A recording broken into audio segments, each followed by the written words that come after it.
Joshua chapter 2.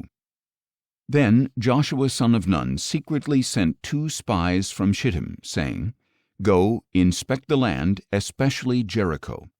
So they went and entered the house of a prostitute named Rahab, and stayed there. And it was reported to the king of Jericho, Behold, some men of Israel have come here tonight to spy out the land. So the king of Jericho sent to Rahab and said, Bring out the men who came to you and entered your house, for they have come to spy out the whole land. But the woman had taken the 2 men and hidden them. So she said, Yes, the men did come to me, but I did not know where they had come from.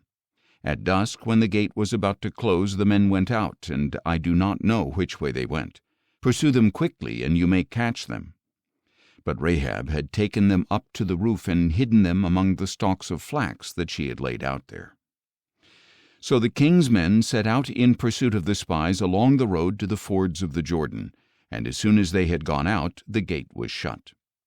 Before the spies lay down for the night, Rahab went up on the roof and said to them, I know that the Lord has given you this land, and that the fear of you has fallen on us, so that all who dwell in the land are melting in fear of you.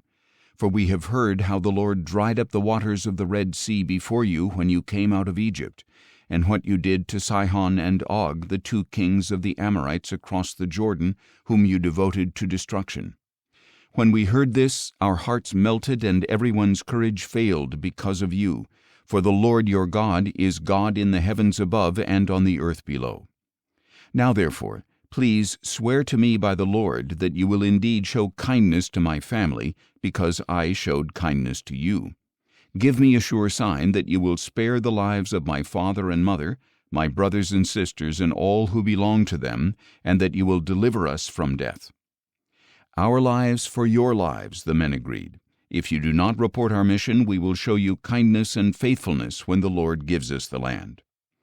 Then Rahab let them down by a rope through the window, since the house where she lived was built into the wall of the city. Go to the hill country, she said, so that your pursuers will not find you. Hide yourselves there for 3 days until they have returned. Then go on your way. The men said to her, We will not be bound by this oath you made us swear, unless when we enter the land you have tied this scarlet cord in the window through which you let us down, and unless you have brought your father and mother and brothers and all your family into your house. If anyone goes out the door of your house into the street, his blood will be on his own head, and we will be innocent. But if a hand is laid on anyone with you in the house, his blood will be on our heads. And if you report our mission, we will be released from the oath you made us swear. Let it be as you say, she replied, and she sent them away. And when they had gone, she tied the scarlet cord in the window. So the spies went out into the hill country and stayed there 3 days, until their pursuers had returned without finding them, having searched all along the road. Then the 2 men started back, came down from the hill country, and crossed the river. So they came to Joshua son of Nun and reported all that had happened to them. The Lord has surely delivered the entire land into our hands, they said to Joshua. Indeed, all who dwell in the land are melting in fear of us.